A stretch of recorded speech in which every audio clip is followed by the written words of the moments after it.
Bismillahirrahmanirrahim. Assalamualaikum warahmatullahi wabarakatuh. Saya Sylvia Kurnia dari kelas HMG dengan NIM 1022000147 akan mereview materi sosiologi hukum.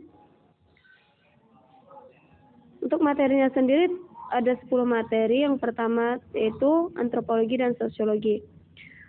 Antropologi sendiri yaitu mempelajari tentang asal-usul manusia, sedangkan sosiologi tentang perilaku manusia. Untuk antropologi sendiri yaitu memiliki metode yang pertama historik, mikro, semiotik, komparatif, behavioristik. Sedangkan untuk sosiologi hukum, untuk materi yang kedua yaitu sosiologi hukum.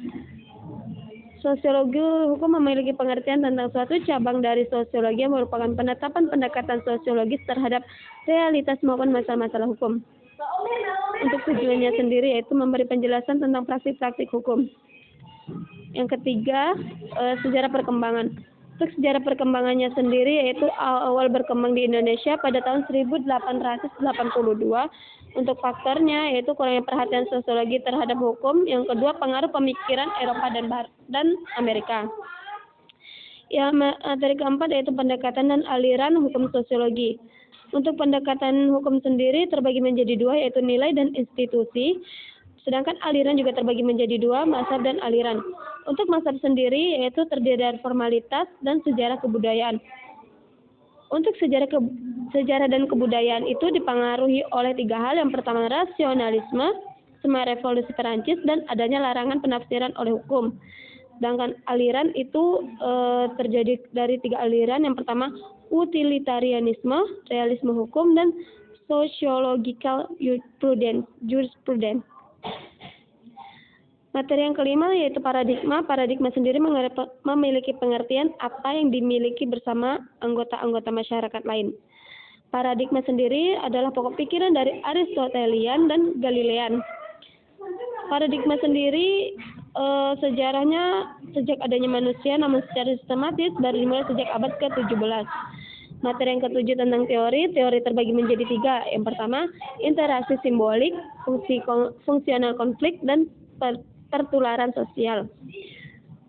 Materi yang ketujuh yaitu solidaritas sosial, terbagi menjadi tiga, yaitu hukum merupakan refleksi struktur, hukum sebagai dependent variable, dan hukum harus dilihat dari perspektif solidaritas di masyarakat. Untuk materi ke-8 yaitu hukum dan perubahan sendiri, yaitu yang pertama perubahan dan konsep perubahan sosial. Yang kedua, realitas perubahan sosial di Indonesia itu akibat dari gejala fundamental sosial. Yang keempat, hukum dan perannya dalam perubahan sosial dalam masyarakat di Indonesia. Yang keempat, fungsi hukum sebagai siklus perubahan sosial. Untuk materi yang ke-9 yaitu hukum dan pembangunan. Dari segi pengertiannya yaitu proses perubahan keadaan menuju ke kondisi yang lebih baik. Dan realitas pembangunan.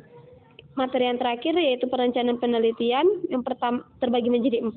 Yang pertama metode penelitian kualitatif.